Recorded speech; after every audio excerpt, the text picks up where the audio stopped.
Good morning.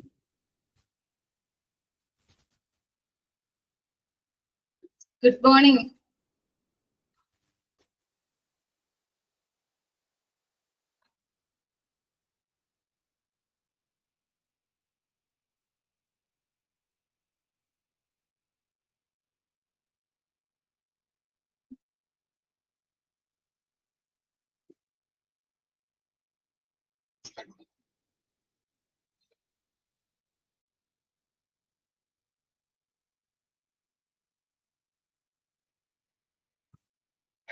Okay. നമ്മൾ പുതിയ chapter ആണ് എടുക്കുന്നത്. ചാപ്റ്റർ 4 ബ്ലഡ് ബാങ്ക് ആണ്. നമ്മൾ എപ്പോഴെങ്കിലും ഹോസ്പിറ്റലിലൊക്കെ ചെന്നിട്ടുണ്ടെങ്കിൽ ചില ഹോസ്പിറ്റലുകളിൽ ബ്ലഡ് ബാങ്ക് അല്ലെങ്കിൽ ബ്ലഡ് ശേഖരിക്കുന്ന സ്ഥലങ്ങൾ നിങ്ങൾ ശ്രദ്ധിച്ചിട്ടുണ്ടാവും. ആ ഒരു പ്ലേസിന് അല്ലെങ്കിൽ ആ ഒരു ഡിപ്പാർട്ട്മെന്റിന് നമ്മൾ പറയുന്ന പേരാണ്, ആ ഒരു ബ്ലോക്കിന് പറയുന്ന പേരാണ് ബ്ലഡ് ബാങ്ക് എന്ന് പറയും. രക്തദാനത്തിന്റെ ഫലമായി ശേഖരിക്കപ്പെടുന്ന രക്തം സംഭരിക്കുന്ന പിന്നീട് നമ്മൾ ബ്ലഡ് ട്രാൻസ്ഫ്യൂഷന് വേണ്ടിയിട്ട് ഉപയോഗിക്കുന്ന ഒരു കേന്ദ്രമാണ് ഇത് ബ്ലഡ് ബാങ്ക് എന്ന് വെച്ചിട്ടുള്ളത്. ബ്ലഡ് ബാങ്ക് എന്താ ചെയ്യുന്നത്? ബ്ലഡ് കളക്ട് ചെയ്യുന്ന ആ ഒരു ഏരിയനെയാണ് നമ്മൾ എന്ത് പറയുന്നത്? ബ്ലഡ് ബാങ്ക് എന്ന് പറയുന്നത്. ബ്ലഡ് ബാങ്കിൽ ബ്ലഡ് കളക്ട് ചെയ്യും, കൂടാതെ ബ്ലഡ് എന്ത് ചെയ്യും? ട്രാൻസ്ഫ്യൂഷൻ നടക്കും. അതേപോലെ തന്നെ ബ്ലഡിൽ എന്തെങ്കിലും ടെസ്റ്റുകളൊക്കെ നമ്മൾ ബ്ലഡ് ട്രാൻസ്ഫർ ചെയ്യുന്നതിനേക്കാൾ മുമ്പ് കുറച്ച് ടെസ്റ്റ് ഒക്കെ ചെയ്യാറുണ്ട്. ആ ടെസ്റ്റുകൾ അതൊക്കെ ചെയ്യണത് എവിടെയാണ്? ഈ ബ്ലഡ് ബാങ്കിലാണ്.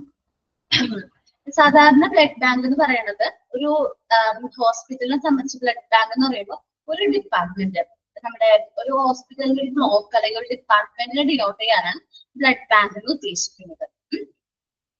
അപ്പോൾ ചിലപ്പോ നമ്മൾ ശേഖരണം അല്ലെങ്കിൽ കളക്ഷൻ, ബ്ലഡ് കളക്ട് ചെയ്യുന്ന ഒരു പ്രദേശത്തെ ബ്ലഡ് കളക്ഷൻ അല്ലെങ്കിൽ അതിന്റെ പ്രോസസ്സിങ്, ടെസ്റ്റിങ്, സെപ്പറേഷൻ, അതിന്റെ സ്റ്റോറേജ് ഒക്കെ ഇവിടെ തന്നെ ആയിരിക്കും, ഈ ബ്ലഡ് ബാങ്കിൽ തന്നെ ആയിരിക്കും പറയണത്. പിന്നെ WHO പറഞ്ഞിരിക്കുന്നതെന്ന് വെച്ചിട്ടുണ്ടെങ്കിൽ ബ്ലഡ് ട്രാൻസ്ഫ്യൂഷൻ കുറച്ച് ക്രൈറ്റീരിയ വെച്ചിട്ടുണ്ട്. കാരണം ബ്ലഡിൽ കൂടെ പകരുന്ന ഒരുപാട് അസുഖങ്ങളുണ്ട്. അപ്പൊ അങ്ങനെ പകരാതിരിക്കാൻ വേണ്ടിയിട്ട് നമ്മൾ ബ്ലഡ് കളക്ട് ചെയ്യുന്നതിന് മുമ്പായിട്ട് കുറച്ച് ടെസ്റ്റ് ഒക്കെ ചെയ്ത് അത് സേഫ് ആയിട്ടുള്ള ബ്ലഡ് ആണെന്ന് ഉറപ്പ് വരുത്തിയതിനു ശേഷം മാത്രമേ നമ്മൾ എന്ത് ചെയ്യാൻ പാടുള്ളൂ? കളക്ട് ചെയ്യാൻ പാടുള്ളൂ. കാരണം സേഫ് അല്ലാത്ത ബ്ലഡ് ആണെങ്കിൽ നമ്മൾ കൊടുക്കുന്ന പേഷ്യന്റിനും ഇപ്പൊ ഈ ഒരു നമ്മൾ കളക്ട് ചെയ്ത ബ്ലഡിന് എന്തെങ്കിലും പ്രശ്നങ്ങളുണ്ട്, ഇപ്പൊ ഹെപ്പറ്റൈറ്റിസ് ബിയോ അല്ലെങ്കിൽ എയ്ഡ്സോ HIV അങ്ങനെ എന്തെങ്കിലുമൊക്കെ അസുഖങ്ങളൊക്കെ ഉള്ള ആളിൽ നിന്നാണ് നമ്മൾ ബ്ലഡ് കളക്ട് ചെയ്യണമെങ്കിൽ നമ്മൾ ടെസ്റ്റ് ഒന്നും ചെയ്യാണ്ട് നേരെ ആ ബ്ലഡ് ആ നമ്മുടെ പേഷ്യന്റിന് ട്രാൻസ്ഫർ ചെയ്യണമെങ്കിൽ ആ പേഷ്യന്റിനും ആ അസുഖം വരാനുള്ള ചാൻസ് ഉണ്ട്. അപ്പൊ അങ്ങനെ കണ്ടതുകൊണ്ട് നമ്മുടെ WHO എന്താ ചെയ്തതെന്ന് വെച്ചിട്ടുണ്ടെങ്കിൽ ഒരു ക്രൈറ്റീരിയ, ഒരു എങ്ങനെയാണ് അൺസേഫ് ആയിട്ടുള്ള ബ്ലഡ് ട്രാൻസ്ഫ്യൂഷൻ നടക്കാതിരിക്കാൻ വേണ്ടി ഒരു സ്റ്റാൻഡേർഡ് ഡിറ്റർമിൻ ചെയ്തിട്ടുണ്ട്. അപ്പൊ ഇങ്ങനെ ടെസ്റ്റ് ചെയ്ത് കറക്റ്റ് ആണെങ്കിൽ മാത്രമേ എന്ത് ചെയ്യാൻ പാടുള്ളൂ? ബ്ലഡ് ട്രാൻസ്ഫർ ചെയ്യാൻ പാടുള്ളൂ എന്നൊക്കെ പറഞ്ഞിട്ട് ഒരു ക്രൈറ്റീരിയ കൊണ്ടുവന്നിട്ടുണ്ട്. അപ്പൊ ബ്ലഡ് ബാങ്ക് എന്ന് പറയുമ്പോൾ നിങ്ങൾ സാധാരണ രീതിയിൽ പറയേണ്ടത് ബ്ലഡ് കളക്ട് ചെയ്യുന്ന ആ ഒരു സ്ഥലത്തെയാണ് സാധാരണയായിട്ട് എന്ത് പറയണത്? ബ്ലഡ് ബാങ്ക് എന്ന് പറയുന്നത്. നമ്മൾ ഡോണറിന്റെ കയ്യിൽ നിന്ന് ബ്ലഡ് കളക്ട് ചെയ്യുന്ന ആ ഒരു പ്ലേസ് ബ്ലഡ് ബാങ്ക്. നിങ്ങൾ എപ്പോഴെങ്കിലും പോയിട്ടുണ്ടാവും. ഞങ്ങളുടെ അടുത്ത് ഇപ്പൊ എന്റെ വീടിന്റെ അടുത്ത് ആലുവ ഗവൺമെന്റ് ഹോസ്പിറ്റലാണ് ഏറ്റവും നിയറസ്റ്റ് ആയിട്ടുള്ള ബ്ലഡ് ബാങ്ക്. അപ്പൊ ഞങ്ങൾക്കിപ്പോ എന്തെങ്കിലും വല്ല സർജറിയുടെ ഒക്കെ ഭാഗമായിട്ട് നമ്മളെ ബ്ലഡിന്റെ ആവശ്യമുണ്ടെന്ന് ഡോക്ടർ പറയുകയാണെങ്കിൽ ഞങ്ങൾ അവിടെ പോയി ഇൻഫോം ചെയ്യും. അപ്പൊ ഞങ്ങൾക്ക് അവിടെ നിന്ന് ഞങ്ങൾ ഡോണറിനെ കൊടുക്കണം കേട്ടോ. സെയിം ഗ്രൂപ്പിൽ ഏത് ബ്ലഡ് ആണോ നമുക്ക് ആവശ്യം ആ ഒരു ഗ്രൂപ്പിലുള്ള ഡോണറിന് നമ്മൾ അവിടെ കൊടുക്കണം. ആ വ്യക്തിയിൽ നിന്ന് നമുക്ക് കളക്ട് ചെയ്യും. ഇനി ലോക രക്തദാന ദിനം എന്നാന്ന് ചോദിച്ചു കഴിഞ്ഞിട്ടുണ്ടെങ്കിൽ ജൂൺ 14 ലോക രക്തദാന ദിനം എന്ന് പറയുന്നത്. ഓക്കെ, നമുക്ക് നോക്കാം, ടെസ്റ്റിലേക്ക് നോക്കാം. The term blood bank generally refers to the department of the hospitals. സാധാരണ ഒരു ഡിപ്പാർട്ട്മെന്റ് ആയിട്ടാണ് നമ്മൾ ഹോസ്പിറ്റലിന്റെ ഒരു ഡിപ്പാർട്ട്മെന്റ് ആയിട്ടാണ് ബ്ലഡ് ബാങ്കിനെ റെഫേഴ്സ് ചെയ്യുന്നത്. Usually with a clinical pathology laboratory where the storage of blood product like place and where the pre-transfusion and blood comparative test is executed. ഇതൊരു പാത്തോളജി ലബോറട്ടറി ആണ്, ക്ലിനിക്കൽ പാത്തോളജി ലബോറട്ടറി ആയിട്ടാണ് blood work ചെയ്യുന്നത്. നമ്മൾ ലാബൊക്കെ ഉണ്ടല്ലോ, അതേപോലെ clinical ആയിട്ടുള്ള ഒരു laboratory പോലെയാണ് വർക്ക് ചെയ്യുന്നത്. ഇവിടെ നമ്മൾ ബ്ലഡിന്റെ പ്രൊഡക്റ്റുകൾ സെപ്പറേറ്റ് ഒക്കെ ചെയ്തിട്ടാണ് ബ്ലഡിന്റെ പ്രൊഡക്റ്റുകൾ എന്ത് ചെയ്യണത്? സ്റ്റോർ ചെയ്യണത് ആ ഒരു പ്ലേസ് ആണ്. ബ്ലഡ് ട്രാൻസ്ഫ്യൂഷന് മുമ്പ്, പ്രീ ട്രാൻസ്ഫ്യൂഷന് മുമ്പ് സ്റ്റോർ ചെയ്യുന്ന ട്രാൻസ്ഫ്യൂഷൻ എന്ന് വെച്ചിട്ടുണ്ടെങ്കിൽ the process of transferring blood from one person to another. Blood transfer ചെയ്യൂലേ, ഒരു പേഷ്യന്റിൽ നിന്ന് മറ്റൊരു പേഷ്യന്റിലേക്ക്. അതിനു മുമ്പ് എവിടെയാണ് സ്റ്റോർ ചെയ്യണത്? നമ്മുടെ ബ്ലഡ് ബാങ്കിലാണ് ആ ബ്ലഡ് സ്റ്റോർ ചെയ്യുന്നത്. അപ്പൊ പ്രീ ട്രാൻസ്ഫ്യൂഷന് മുമ്പ് ബ്ലഡ് സ്റ്റോർ ചെയ്യുന്ന പ്ലേസ് ആണ് ബ്ലഡ് കമ്പാരിറ്റീവ് ടെസ്റ്റ്. ചില ടെസ്റ്റുകളൊക്കെ നടത്തുമെന്ന് ഞാൻ പറഞ്ഞു. ബ്ലഡിന്റെ കോമ്പറ്റിറ്റീവ് അറിയാൻ വേണ്ടിയിട്ട് നമ്മൾ എന്ത് ചെയ്യാറുണ്ട്? ടെസ്റ്റുകൾ നടത്താറുണ്ട്. ആ കോമ്പറ്റിറ്റീവ് ടെസ്റ്റുകളൊക്കെ ചെയ്ത് ബ്ലഡ് ഏറ്റവും സേഫ് ആണെന്ന് ഉറപ്പ് വരുത്തിയതിനു ശേഷം മാത്രമേ ഒരു റെസിപ്പിയന്റിന് എന്ത് ചെയ്യാൻ പാടുള്ളൂ? ഈ ബ്ലഡ് ട്രാൻസ്ഫർ ചെയ്യാൻ പാടുള്ളൂ. അപ്പൊ ഈ ടെസ്റ്റ് ഒക്കെ നടത്തുന്ന ഒരു ക്ലിനിക്കൽ പാത്തോളജി ലബോറട്ടറിയാണ് ഇത് ബ്ലഡ് ബാങ്ക് എന്ന് പറയുന്നത്. Blood banking involves tasks related to blood collection, processing, testing, separation and storage. ഇപ്പൊ സാധാരണയായിട്ട് ബ്ലഡ് ബാങ്കിൽ ചെയ്യുന്ന ഫങ്ഷൻസ് ആണ് ഈ പറയുന്നത്. എന്തൊക്കെ ടാസ്ക് ചെയ്യുന്നുണ്ട്? അവര് ബ്ലഡ് കളക്ട് ചെയ്യുന്നുണ്ട്, പിന്നെ അത് പ്രോസസ് ചെയ്യുന്നുണ്ട്, അതിന്റെ ടെസ്റ്റുകൾ നടത്തുന്നുണ്ട്, സെപ്പറേറ്റ് ചെയ്യുന്നുണ്ട്. ബ്ലഡ് നമ്മളിപ്പോ കളക്ട് ചെയ്യുന്ന ബ്ലഡ് ആയിട്ടായിരിക്കില്ല നമ്മൾ എന്ത് ചെയ്യുന്നത്? അവിടെ സ്റ്റോർ ചെയ്ത് വെക്കുന്നത്. സെപ്പറേറ്റ് ചെയ്താൽ സ്റ്റോർ ചെയ്തത്. ചില പേഷ്യൻസിന് ചില ബ്ലഡിൽ കണ്ടൻസ് ഉണ്ട്. നമ്മളിനി പഠിക്കും എന്തൊക്കെ കണ്ടൻസ് ആണ്. അപ്പൊ ആ കണ്ടൻസുകൾ സെപ്പറേറ്റ് ചെയ്തിട്ടായിരിക്കും. നമുക്കറിയാം RBC, WBC, പ്ലേറ്റ്ലൈറ്റ്സ്, അങ്ങനെ സെപ്പറേറ്റ് ആയിട്ടുള്ള കണ്ടൻസ് ആയിട്ട് സെപ്പറേറ്റ് ചെയ്തിട്ടാണ് നമ്മൾ എന്ത് ചെയ്യുന്നത്? സ്റ്റോർ ചെയ്യണത്. അപ്പൊ ഇന്നതാണ് കുറയണെന്ന് പറഞ്ഞു കഴിഞ്ഞിട്ടുണ്ടെങ്കിൽ ഇപ്പൊ ഇന്ന പേഷ്യന്റിന് ഇപ്പൊ RBCയുടെ കൗണ്ട് കുറവാണ് അല്ലെങ്കിൽ WBC കുറവാണെന്ന് പറഞ്ഞാൽ ആ ഒരു കണ്ടന്റ് മാത്രമാണ് നമ്മൾ എന്ത് ചെയ്യണത്? ബ്ലഡ് വഴി ട്രാൻസ്ഫർ ചെയ്യുന്നത്. അപ്പൊ സെപ്പറേറ്റ് ചെയ്ത് അത് സേഫ് ആയിട്ട് സ്റ്റോർ ചെയ്യുന്ന പ്ലേസ് ആണ് ഇത് ബ്ലഡ് ബാങ്ക് എന്ന് പറയുന്നത്. WHO developed a global approach to blood safety to crucial the burden of the disease due to unsafe blood transfusion. നമ്മള് എന്താണ് അൺസേഫ് ആയിട്ടുള്ളത്? ഞാൻ പറഞ്ഞു ഒരുപാട് അസുഖങ്ങള് ബ്ലഡ് ട്രാൻസ്ഫ്യൂഷൻ വഴി മുമ്പ് വന്നിരുന്നു. കാരണം ഈ എയ്ഡ്സ് ഒക്കെ പോലത്തെ അസുഖങ്ങൾ മുമ്പ് ഈ ബ്ലഡ് ട്രാൻസ്ഫ്യൂഷൻ ഒക്കെ വഴി എന്ത് ചെയ്തിരുന്നു? പകർന്നിരുന്നു. അതെന്തുകൊണ്ടാണ്? അൺസേഫ് ആയിട്ടുള്ള ബ്ലഡ് ട്രാൻസ്ഫ്യൂഷൻ ആണ്. മുമ്പ് ടെസ്റ്റ് ഒന്നും ചെയ്യാണ്ട് ബ്ലഡുകൾ ഇങ്ങനെ ഒരു പേഷ്യന്റ് മറ്റൊരു പേഷ്യന്റിലേക്ക് ട്രാൻസ്ഫർ ചെയ്യുമ്പോഴാണ് ഈ അസുഖം വന്നത്. ഇങ്ങനെ കണ്ടപ്പോൾ WHO എന്ത് ചെയ്തു? ഒരു ഗ്ലോബൽ അപ്രോച്ച് എന്ത് ചെയ്തു? ഡെവലപ്പ് ചെയ്തു. നമ്മുടെ ബ്ലഡിന്റെ സേഫ്റ്റി നോക്കാൻ വേണ്ടി, അത് സേഫ്റ്റി ടെസ്റ്റ് ചെയ്യാൻ വേണ്ടിയിട്ട് ഗ്ലോബൽ അപ്രോച്ച് കൊണ്ടുവന്നു. അപ്പൊ സേഫ് ആയിട്ടുള്ള ബ്ലഡ് മാത്രമേ നമ്മൾ എന്ത് ചെയ്യുള്ളൂ? പേഷ്യൻസിന് അല്ലെങ്കിൽ ട്രാൻസ്ഫ്യൂഷന് വേണ്ടി എടുക്കുള്ളൂ. And average person carry almost എത്ര ലിറ്റേഴ്സ് ഓഫ് ബ്ലഡ് ആണ് ഒരു ആവറേജ് പേഴ്സണിന്റെ ബോഡിയിൽ ഉണ്ടാവും? 5 liters of the blood. It circulates the body through blood vessels and pump through the heart. അപ്പൊ ഈ 5 liters ഓഫ് ബ്ലഡ് ആണ് ബോഡിയിൽ സർക്കുലേറ്റ് ചെയ്യുന്നത്. കൂടാതെ നമ്മുടെ ബ്ലഡ് വെസൽസിൽ കൂടെയാണ് സർക്കുലേറ്റ് ചെയ്യുന്നത്. എവിടെ നിന്നാണ് ബ്ലഡ് പമ്പ് ചെയ്യുന്നത്? ഹാർട്ടിൽ നിന്നാണ് ഈ ബ്ലഡ് ഒക്കെ പമ്പ് ചെയ്ത് നമ്മുടെ ബ്ലഡ് വെസൽസിലൂടെ നമ്മുടെ ഏതൊക്കെ സെൽസിനാണോ ഈ എന്താ പറയാ ഓക്സിജനും അതേപോലെ തന്നെ ന്യൂട്രീഷൻസ് ഒക്കെ എത്തിച്ചു കൊടുക്കുന്നത് ആര് വഴിയാണ്? ഈ ബ്ലഡ് വഴിയാണ്. അപ്പൊ ഒരു ആവറേജ് ആയിട്ടുള്ള ഒരു പേഴ്സന്റെ ബോഡിയിൽ എത്ര ലിറ്റേഴ്സ് ഓഫ് ബ്ലഡ് ഉണ്ടാവും? 5 liters ഓഫ് ബ്ലഡ് ഉണ്ടാവും. ഇനി what are the main functions ചോദിക്കണേ? ബ്ലഡ് ബാങ്കിന്റെ മെയിൻ ഫങ്ഷൻസ് എന്തെല്ലാമാണ്? ബ്ലഡ് ബാങ്കിന്റെ മെയിൻ ഫങ്ഷൻസ് എന്ന് പറയുന്നത് the hospital blood bank functions are. നോക്കാട്ടോ, ഹോസ്പിറ്റൽസിന്റെ എന്തെല്ലാമാണ് ബ്ലഡ് ബാങ്കിന്റെ മെയിൻ ആയിട്ടുള്ള ഫങ്ഷൻസ്? ഫസ്റ്റ് പറയുന്നത് വെച്ചിട്ടുണ്ടെങ്കിൽ രക്തത്തിന്റെ ഘടനകൾ അനുസരിച്ച് അടിയന്തരാവസ്ഥകൾ വരില്ലേ? ഓക്കെ, ഹരീഷ ഉണ്ടായിരുന്നില്ലേ ക്ലാസ്സില്?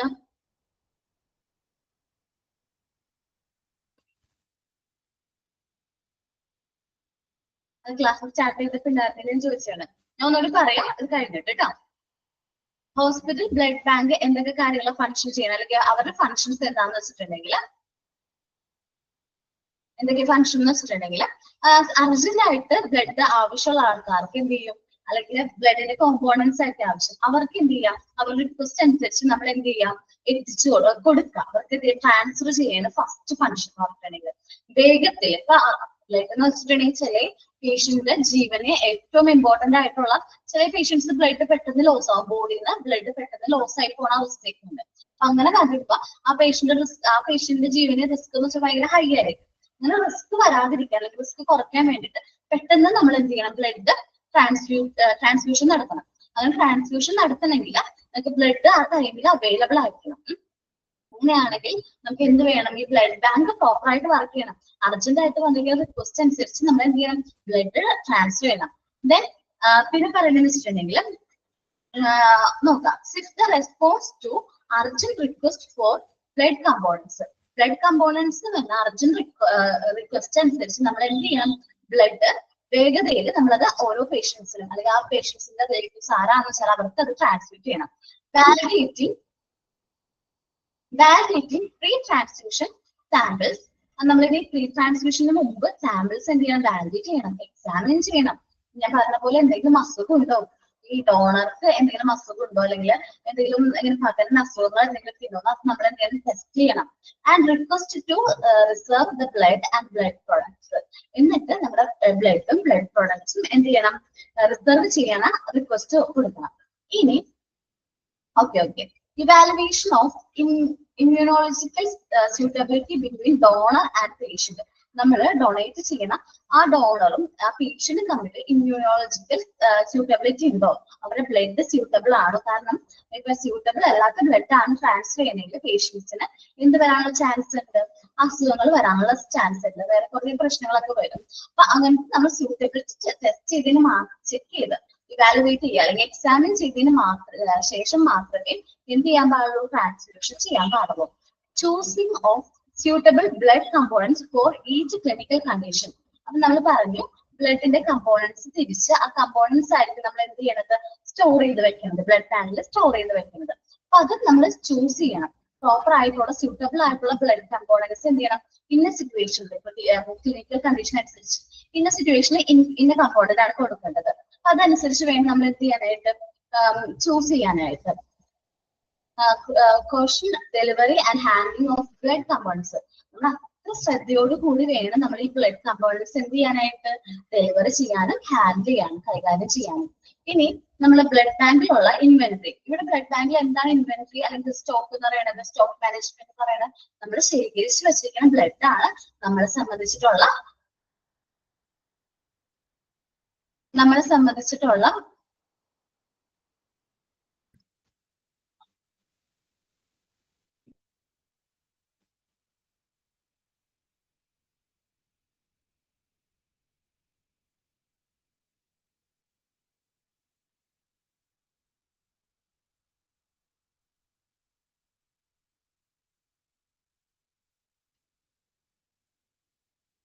ഞാൻ ഒന്നുകൂടി പറയാം. ക്ലാസ് കഴിഞ്ഞ് വൈകിട്ട് ചെയ്തിട്ട് ഒന്നുകൂടി പറയാം. സ്പീഡ് കൂടുതലാണെന്ന് പറഞ്ഞവർക്ക് ഒന്നുകൂടി ഞാൻ പറയാവേ. ഒരു മിനിറ്റ്. നമ്മള് ഇപ്പൊ ബ്ലഡ് ബാങ്കിനെ സംബന്ധിച്ച് ഇവിടുത്തെ ഇൻവെന്ററി സ്റ്റോക്ക് എന്ന് പറഞ്ഞാൽ നമ്മൾ സ്റ്റോർ ചെയ്ത് വെച്ചിരിക്കുന്ന ബ്ലഡ് ആണ്. ആ ബ്ലഡ് നമ്മൾ എന്ത് ചെയ്യുക? ആ ബ്ലഡും ബ്ലഡിന്റെ എലമെന്റ്സ് ആണ് നമ്മൾ സ്റ്റോക്ക് അല്ലെങ്കിൽ ഇൻവെന്ററി എന്ന് പറയുന്നത്. അപ്പൊ ഈ സ്റ്റോക്കും ഇൻവെന്ററി നല്ല രീതിയിൽ എന്ത് ചെയ്യാൻ മെയിൻറ്റെയിൻ ചെയ്യുന്നത് ബ്ലഡ് ബാങ്കിന്റെ റെസ്പോൺസിബിലിറ്റീസ് ഉള്ള ആൾക്കാരാണ്. ഈ കമ്മ്യൂണിക്കേഷൻ വിത്ത് ബ്ലഡ് എസ്റ്റാബ്ലിഷ്മെന്റ്, ഈ ബ്ലഡ് ബാങ്ക് ആയിട്ടുള്ള സ്ഥാപനങ്ങൾ ഉണ്ടാവും, അല്ലെങ്കിൽ ഇപ്പൊ സന്നദ്ധ പ്രവർത്തകരുണ്ടാവും. ഈ ബ്ലഡ് ഒക്കെ ഡൊണേറ്റ് ചെയ്യണം എന്നൊക്കെയുള്ള സന്നദ്ധ പ്രവർത്തകർ നമ്മുടെ കമ്മ്യൂണിറ്റിയിൽ ഉണ്ടാവും. കുറച്ച് യങ്സ്റ്റേഴ്സ് ഒക്കെ ഉണ്ടാവും. ഈ നമ്മൾ എന്താ പറയാ, കുറച്ച് എന്താ പറയാ റെയർ ആയിട്ടുള്ള ഗ്രൂപ്പ് ഒക്കെ ഉള്ള ആൾക്കാരായിട്ട് ഒരു കോണ്ടാക്ട് ആര് മെയിൻറ്റെയിൻ ചെയ്യണം? ബ്ലഡ് ബാങ്ക് മെയിൻറ്റെയിൻ ചെയ്യേണ്ടത്. കാരണം അപ്പൊ ചിലപ്പോൾ ചില റിസ്കി ആയിട്ടുള്ള അല്ലെങ്കിൽ റെയർ ആയിട്ടുള്ള ഗ്രൂപ്പ് ഒക്കെ ഉള്ള പേഷ്യൻസ് വരാണെങ്കിൽ ബ്ലഡിന്റെ അത്യാവശ്യം വരേണ്ടത് നമ്മൾ ഇവരോട് എന്ത് ചെയ്യേണ്ടി വരും? കമ്മ്യൂണിക്കേറ്റ് ചെയ്യും. ഇവരോട് ബ്ലഡ് ഡൊണേറ്റ് ചെയ്യാൻ പറ്റുമോ എന്ന് റിക്വസ്റ്റ് കൊടുക്കേണ്ട ആരുടെ ഉത്തരവാദിത്തമാണ്? ബ്ലഡ് ബാങ്കിന്റെ ഉത്തരവാദിത്തമാണ്. നമ്മള് ഇൻട്രൊഡക്ഷൻ ആണ് പറഞ്ഞത്. ചാപ്റ്റർ 4 ബ്ലഡ് ബാങ്ക് ക്ലാസ്സിൽ വൈകി കയറിയവർക്കൊക്കെ കൂടി വേണ്ടിയിട്ടാണ് പറയുന്നത്. ഇനി റിപ്പീറ്റ് ചെയ്യില്ല. ബ്ലഡ് ബാങ്ക് എന്ന് പറഞ്ഞിട്ടുണ്ടെങ്കിൽ ഒരു ഹോസ്പിറ്റൽസിന്റെ ഒരു ഡിപ്പാർട്ട്മെന്റ് പോലെ തന്നെ ആക്ട് ചെയ്യുന്ന ഒരു പ്ലേസ് ആണ് എന്ത് പറയുന്നത്? ബ്ലഡ് ബാങ്ക് എന്ന് പറയുന്നത്. ഈ ബ്ലഡ് ബാങ്കിലാണ് നമ്മൾ എന്ത് ചെയ്യണത്? സാധാരണയായിട്ട് ഡോണേഴ്സിന്റെ കയ്യിൽ നിന്ന് ബ്ലഡ് ഡൊണേറ്റ് ചെയ്യുന്ന വ്യക്തിയുടെ കയ്യിൽ നിന്ന് ബ്ലഡ് കളക്ട് ചെയ്യുന്നത് എവിടെ വെച്ചാണ്? ബ്ലഡ് ബാങ്കിൽ വെച്ചാണ്. നമ്മൾ സാധാരണ പെട്ടെന്ന് തന്നെ ബ്ലഡ് കളക്ട് ചെയ്യില്ല ചെയ്യുക. ഈ ബ്ലഡ് കളക്ട് ചെയ്യുന്നതിന് മുമ്പായിട്ട് നമ്മൾ കുറച്ച് ടെസ്റ്റ് ഒക്കെ എക്സിക്യൂട്ട് ചെയ്യും. അത് കഴിഞ്ഞിട്ടായിരിക്കും നമ്മൾ എന്ത് ചെയ്യണത്? ബ്ലഡ് ടെസ്റ്റ് ചെയ്യാനായിട്ട് തുടങ്ങുന്നത്. അപ്പൊ ബ്ലഡ് ടെസ്റ്റ് ചെയ്യണമെങ്കിൽ ഒരു ക്ലിനിക്കൽ ലബോറട്ടറി പോലുള്ള ഒരു ഏരിയ ആണ് ഈ ബ്ലഡ് ബാങ്ക് എന്ന് പറയുന്നത്. ബ്ലഡ് ടെസ്റ്റ് ചെയ്യും. നമ്മൾ ബ്ലഡ് ട്രാൻസ്ഫ്യൂഷന് മുമ്പ് ബ്ലഡ് ടെസ്റ്റ് ചെയ്യും. അതേപോലെ ബ്ലഡിന്റെ കമ്പോണൻസ് എന്ത് ചെയ്യും? സെപ്പറേറ്റ് ചെയ്യും. ബ്ലഡിന്റെ കളക്ഷൻ, അതിന്റെ പ്രോസസ്സിങ്, അതിന്റെ ടെസ്റ്റിങ്, സെപ്പറേഷൻ, സ്റ്റോറേജ്, ഇതെല്ലാം എവിടെ നടക്കാറുണ്ട്? ബ്ലഡ് ബാങ്കിൽ നടക്കാറുണ്ട്. അപ്പോ നമുക്കറിയാം ബ്ലഡ് വഴി ട്രാൻസ്ഫർ ചെയ്യുന്ന ഒരുപാട് ഡിസീസുകൾ ഉണ്ട്. ബ്ലഡ് വഴി എന്ത് ചെയ്യണത്? ഒരാളിൽ നിന്ന് മറ്റൊരാളിലേക്ക് ഇപ്പൊ ബ്ലഡ് ട്രാൻസ്ഫർ ചെയ്യുന്ന സമയത്ത് വരുന്ന അസുഖങ്ങൾ ഒരുപാടുണ്ട്. എയ്ഡ്സ്, HIV, അങ്ങനത്തെ ഹെപ്പറ്റൈറ്റിസ് ബി, സി, അങ്ങനത്തെ കുറച്ച് അസുഖങ്ങളൊക്കെ ഇതേപോലെ ഹെപ്പറ്റൈറ്റിസ് ബിയും സി ഒക്കെ അതേപോലത്തെ ഒരു അസുഖങ്ങളാണ്. അപ്പൊ അങ്ങനെ ട്രാൻസ്ഫർ ചെയ്യണുണ്ട് ഈ അസുഖങ്ങൾ വരുന്നതുകൊണ്ട് നമ്മൾ WHO എന്ത് ചെയ്തിട്ടുണ്ട്, ഒരു ഗ്ലോബൽ അപ്രോച്ച് കൊണ്ടുവന്നിട്ടുണ്ട്. എന്തിനു വേണ്ടിയിട്ട്? ബ്ലഡ് സേഫ്റ്റിയുടെ ഒരു ഒരു കാര്യം നമ്മൾ ഇത് കൺസിഡർ ചെയ്തിട്ട് നമ്മൾ എടുക്കണ ബ്ലഡ് അല്ലെങ്കിൽ നമ്മൾ ട്രാൻസ്ഫർ ചെയ്യുന്ന ബ്ലഡ് അത്ര സേഫ് ആയിട്ടുള്ള ബ്ലഡ് മാത്രമേ പേഷ്യൻസിന് എന്ത് ചെയ്യാൻ പാടുള്ളൂ, ട്രാൻസ്ഫർ ചെയ്യാൻ പാടുള്ളൂ എന്ന് വിചാരിച്ചിട്ട് നമ്മൾ എന്ത് കൊണ്ടുണ്ടോ ഒരു അപ്രോച്ച്, ഒരു ഗ്ലോബൽ അപ്രോച്ച് വേൾഡ് വൈഡ് അത് ഫോളോ ചെയ്യണമെന്ന് WHO പറഞ്ഞിട്ടുണ്ട്. WHO ഫുൾ ഫോം എന്താണ്?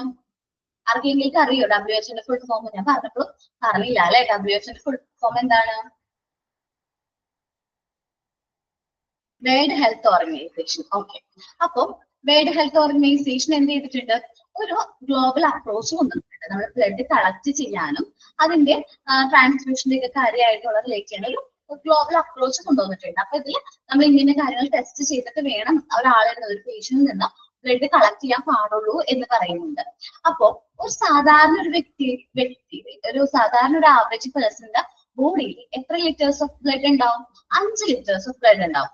ഇത് നമ്മുടെ ബോഡിയിൽ എന്ത് ചെയ്തുകൊണ്ടിരിക്കുന്നത്, സർക്കുലേറ്റ് ചെയ്തുകൊണ്ടിരിക്കുന്നത്. നമ്മുടെ ബ്ലഡ് വെസൽസ് വഴി ഇത് എന്ത് ചെയ്തുകൊണ്ടിരിക്കുന്നത്, സർക്കുലേറ്റ് ചെയ്യുന്നുണ്ട്. ഈ ബ്ലഡ് സർക്കുലേഷൻ ഏറ്റവും കൂടുതൽ ഇമ്പോർട്ടന്റ് ആയിട്ട് അല്ലെങ്കിൽ പമ്പ് നമ്മുടെ ബ്ലഡ് ബോഡിയിലേക്ക് പമ്പ് ചെയ്യുന്ന ആ ഓർഗൻ ആണ് ഏത്, ഹാർട്ട് എന്ന് പറയുന്നത്. ഇത്രയുമാണ് ഇൻട്രൊഡക്ഷനിൽ പറഞ്ഞത്. പിന്നെ നമ്മുടെ ബ്ലഡ് ബാങ്കിന്റെ ഫങ്ഷൻസ് ആണ് പറഞ്ഞത്.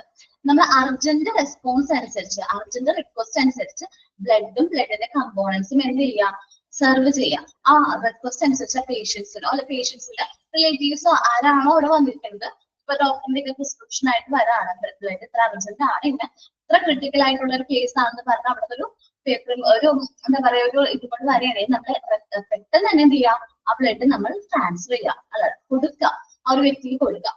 ഇനി വാലിഡിറ്റി പ്രീ ട്രാൻസ്ഫ്യൂഷൻ സാമ്പിൾ, നമ്മൾ പ്രീ ട്രാൻസ്ഫ്യൂഷന് മുമ്പായിട്ട് പേഷ്യന്റിന്റെ ബ്ലഡ് ഡോണറുടെ ബ്ലഡ് അങ്ങനെ ടെസ്റ്റ് ഒക്കെ ചെയ്തിട്ടാണ് ഇവർ ബ്ലഡ് കളക്ട് ചെയ്യുന്നത്. നമ്മളിൽ ആരെങ്കിലും എപ്പോഴെങ്കിലും ബ്ലഡ് കളക്ട് ചെയ്യാൻ അല്ലെങ്കിൽ ബ്ലഡ് ഡൊണേറ്റ് ചെയ്യാനായിട്ട് പോയിട്ടുണ്ടാവില്ലേ? മെയിൻ ആയിട്ട് ഗേൾസ് ഒന്നും ഞാൻ പോയി കണ്ടിട്ടില്ല, മെൻസ് ചിലപ്പോൾ ബ്ലഡ് ഒക്കെ ഡൊണേറ്റ് ചെയ്യാനായിട്ട് പോയിട്ടുണ്ടാവും. അപ്പൊ ആദ്യം തന്നെ അവർ എന്ത് ചെയ്യാറുണ്ട്, സാമ്പിൾ ടെസ്റ്റ് ചെയ്യാറുണ്ട്.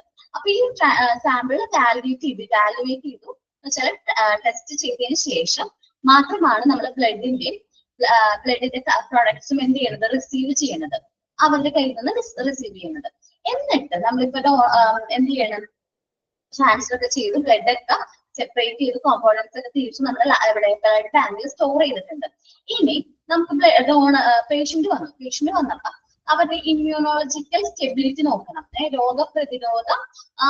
പ്രതിരോധം എങ്ങനെയുണ്ടെന്ന് ഈ ഡോണറും പേഷ്യന്റും തമ്മിൽ രോഗപ്രതിരോധ ശക്തി എങ്ങനെയുണ്ടെന്ന് നോക്കിയിട്ടായിരിക്കും നമ്മൾ എന്ത് ചെയ്യണത്, അവർ ആ ഒരു കാര്യം ഇവാലുവേറ്റ് ചെയ്തിട്ടായിരിക്കും ഈ ബ്ലഡ് പേഷ്യൻസിന് ട്രാൻസ്ഫർ ചെയ്യുന്നത്.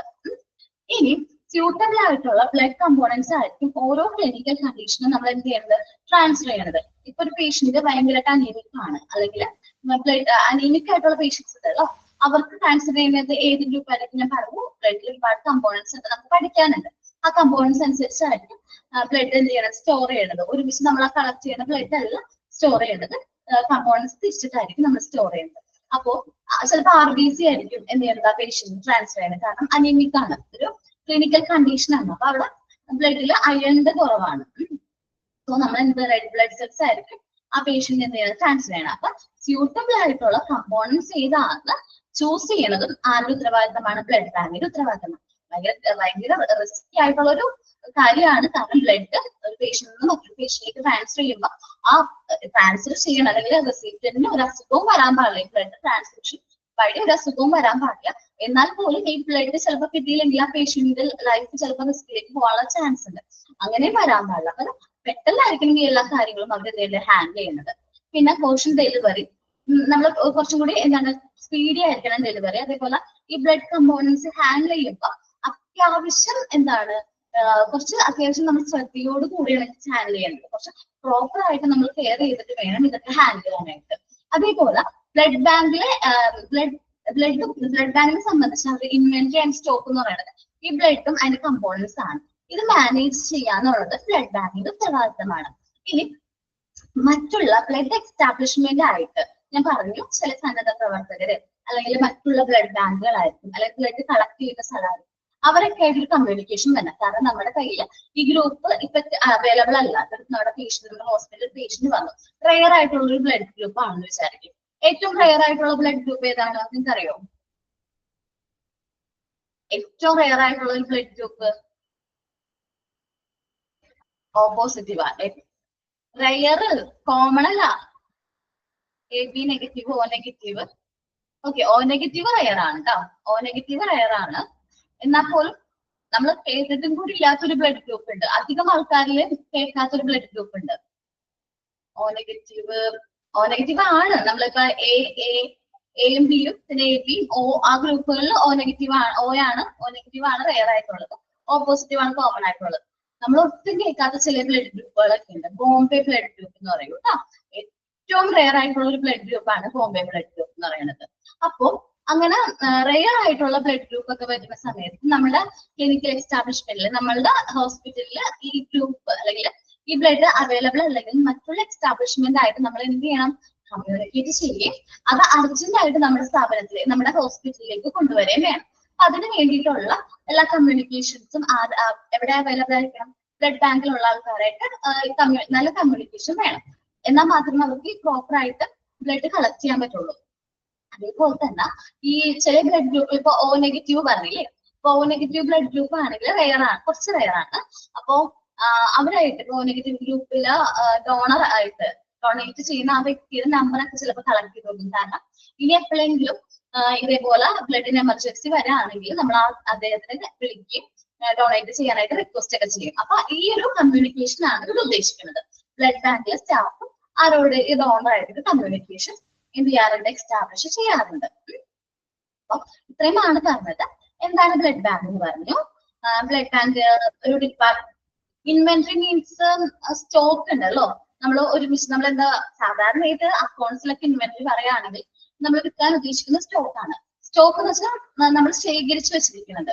ഇവിടെ ഇൻവെന്ററി നമ്മൾ ഹോസ്പിറ്റലിനെ സംബന്ധിച്ച് അല്ലെങ്കിൽ ബ്ലഡ് ബാങ്കിനെ സംബന്ധിച്ച് ഇൻവെന്ററി എന്ന് പറഞ്ഞാൽ നമ്മൾ എന്താണ് നമ്മൾ സ്റ്റോക്ക് ചെയ്ത് വെക്കുന്നത്? എന്താണ് സ്റ്റോർ ചെയ്ത് വെക്കുന്നത്? എന്താണ്? ബ്ലഡ് ആണ്.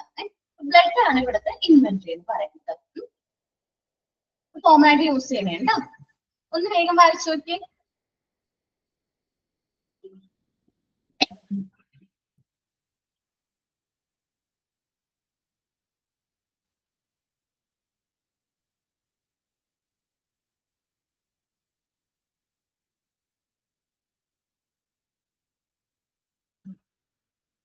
ഒന്ന് വേഗം വായിക്കുക കേട്ടോ. നേരത്തെ സ്പീഡ് കൂടുതലാന്നൊക്കെ പറഞ്ഞില്ലേ? അവർക്കൊക്കെ മനസ്സിലായോ?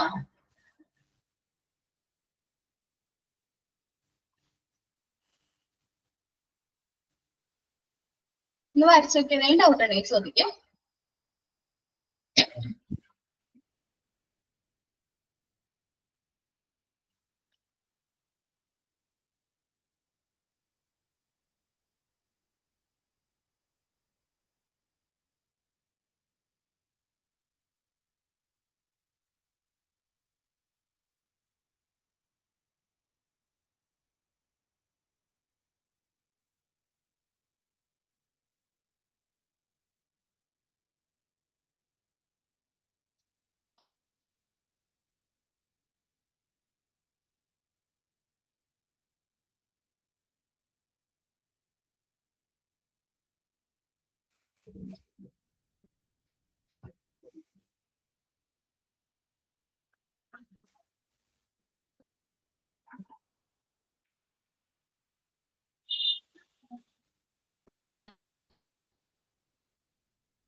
വായിച്ചു നോക്കിയോ?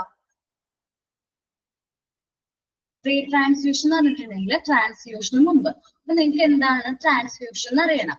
ഒരു പേഷ്യന്റിൽ നിന്ന് ട്രാൻസ്ഫ്യൂഷൻ എന്താണെന്ന് എഴുതി വെച്ചേക്കട്ടോ, എവിടെയെങ്കിലും ആയിട്ടൊന്ന് എഴുതി വെച്ചു. നമുക്ക് ഇനിയും പഠിക്കാൻ ട്രാൻസ്ഫ്യൂഷൻ. ദ പ്രോസസ്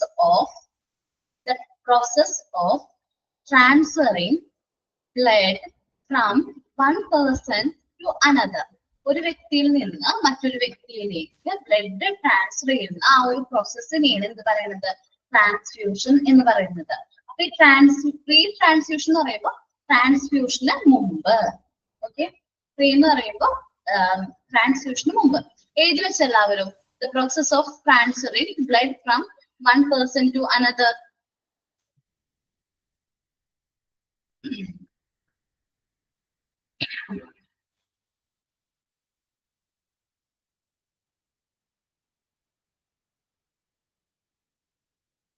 ഓക്കെ, എല്ലാവരും വായിച്ചോ?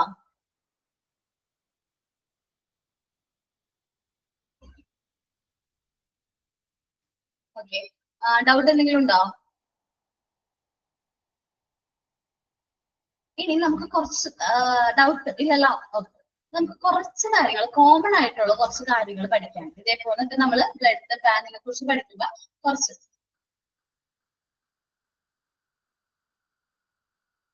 എന്താണ് ആരാണ് പറഞ്ഞത്? ടോമ ബ്ലഡ് മാത്രം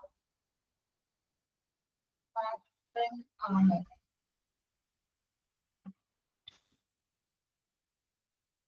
ബ്ലഡ് മാത്രമാണ് ബ്ലഡ് ബാങ്കിൽ ട്രാൻസ്ഫർ ചെയ്യണത്, അല്ലാണ്ട് ഓർഗൻസ് ഒന്നും ട്രാൻസ്ഫർ ചെയ്യാതെ. ഓക്കെ, ബ്ലഡ് ബാങ്കിൽ നമ്മൾ ബ്ലഡ് മാത്രമാണ് ട്രാൻസ്ഫർ ചെയ്യുന്നത്. ബ്ലഡിന്റെ components, blood and its components ഒക്കെ നമ്മൾ പഠിക്കും. കുറച്ച് കഴിയുമ്പോൾ നമ്മൾ പഠിക്കുന്നുണ്ട് കേട്ടോ.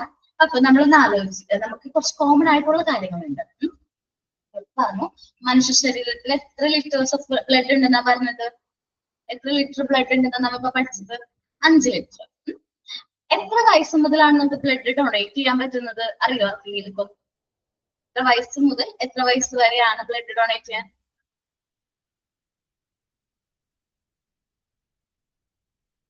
18 ടു ഒരു 65 ഇയേഴ്സ് വരെ നമുക്ക് എന്ത് ചെയ്യാൻ പറ്റും? ബ്ലഡ് ട്രാൻസ്ഫർ ചെയ്യാനായിട്ട് പറ്റും. എത്ര മുതലാണ്? 18 മുതൽ 65 വയസ്സ് വരെയുള്ള ആൾക്കാർക്ക് ബ്ലഡ് എന്ത് ചെയ്യാൻ പറ്റും? ട്രാൻസ്ഫർ ചെയ്യാൻ പറ്റും. ഒരു കോമൺ ആയിട്ട് പറയണത് 45 kgs ഉണ്ടെങ്കിൽ വെയിറ്റ് നോക്കിയിട്ടാണ് അവർ ട്രാൻസ്ഫർ ചെയ്യുന്നത്. ഇപ്പൊ 18 വയസ്സായാലും 45 കിലോന് താഴെയാണെങ്കിൽ 45 kgക്ക് കുറവാണെങ്കിൽ അവരെടുക്കാറില്ല കേട്ടോ. ബ്ലഡ് ട്രാൻസ്ഫർ ചെയ്യാനായിട്ട് ചെയ്യാറില്ല. ഇനി ആരോഗ്യമുള്ള ഒരാൾക്ക് എത്ര മാസത്തിൽ ഒരു പ്രാവശ്യം, എത്ര മാസം കൂടുമ്പോൾ ട്രാൻസ്ഫർ ചെയ്യാൻ പറ്റും? എത്ര പ്രാവശ്യം ട്രാൻസ്ഫർ ചെയ്യാൻ പറ്റും? 3 മാസത്തിൽ ഒരു പ്രാവശ്യം. 3 പ്രാവശ്യം. ഒരു മിനിറ്റ് കേട്ടോ, ഞാൻ മ്യൂട്ട് ഓൺ ആക്കാം. മോൻ പറയണത് എനിക്ക് ക്ലിയർ ആവുന്നില്ല.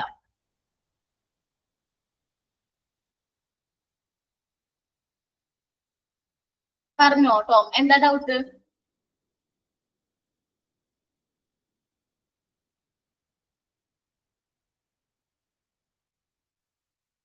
ടോം അൺമ്യൂട്ട് ചെയ്തിട്ടുണ്ട്. എന്താന്ന് വെച്ചാൽ മോൻ ഡൗട്ട് പറഞ്ഞോ കേട്ടോ. എനിക്ക് മോൻ മെസ്സേജ് അയച്ചിട്ട് ക്ലിയർ ആവണില്ല, അതുകൊണ്ടാണ്.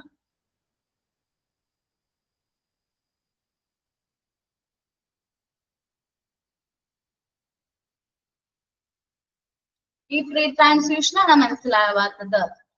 ഈ ബ്ലഡ് ട്രാൻസ്ഫർ ചെയ്യുന്നതിന് മുൻപ് നമ്മൾ എന്ത് ചെയ്യാറുണ്ട്? കുറച്ച് കമ്പാരിറ്റീവ് ടെസ്റ്റുകൾ നടത്താറുണ്ട്. കോമ്പിറ്റൻസി ടെസ്റ്റ് കേട്ടോ. കുറച്ച് ബ്ലഡിന്റെ ടെസ്റ്റുകളൊക്കെ ചെയ്തിട്ടാണ് നമ്മൾ ബ്ലഡ് ആ ഒരു പേഷ്യന്റെ കയ്യിൽ നമ്മൾ എന്തെങ്കിലും സ്വീകരിക്കുന്നത്. പ്രീ ട്രാൻസ്ഫ്യൂഷന് മുമ്പ് എന്നാണ് അർത്ഥം. ട്രാൻസ്ഫ്യൂഷൻ എന്ന് പറഞ്ഞിട്ടുണ്ടെങ്കിൽ മറ്റൊരു പേഷ്യന്റിൽ നിന്ന് നമ്മൾ ബ്ലഡ് സ്വീകരിക്കുന്നതിന് മുമ്പ്. എന്നാൽ ഡൗട്ട് ഉണ്ടെങ്കിൽ ഇപ്പൊ പറഞ്ഞോ. എനിക്ക് മനസ്സിലായില്ല മോ, കമ്മ്യൂണിക്കേറ്റ് ചെയ്യാൻ ഉദ്ദേശിക്കുന്നത് എന്താണെന്ന് എനിക്ക് മനസ്സിലായില്ല, അതുകൊണ്ടാണ്. ടോം ആളില്ല ഇവിടെ. ഓക്കെ, ലാസ്റ്റ് ഡൗട്ട് ക്ലിയർ ചെയ്യുന്ന സമയത്ത് നമുക്ക് നോക്കാം കേട്ടോ.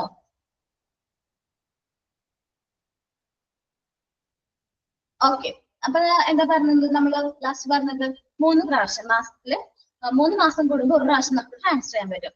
ഒരു നല്ല ഹെൽത്തി ആയിട്ടുള്ള 3 മാസത്തെ ഗ്യാപ്പ് വേണം.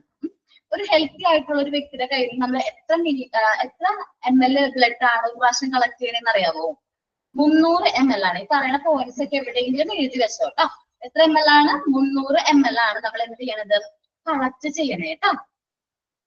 ഞാൻ പറയാം. ഇപ്പൊ നമ്മൾ മെയിൽസിന്റെ ഫീമെയിലിനെയും കണക്കാക്കുകയാണെങ്കിൽ ഞാൻ പറഞ്ഞു 3 മാസത്തിൽ ഒരു പ്രാവശ്യമാണ് നമുക്ക് കളക്ട് ചെയ്യാൻ പറ്റാന്ന് പറഞ്ഞു. അത് പുരുഷന്മാരിൽ 3 മാസം ഓക്കെയാണ്. 90 ദിവസം കഴിഞ്ഞിട്ട് നമുക്ക് എന്ത് ചെയ്യാൻ ബ്ലഡ് നെക്സ്റ്റ് എന്ത് ചെയ്യാൻ പറ്റും?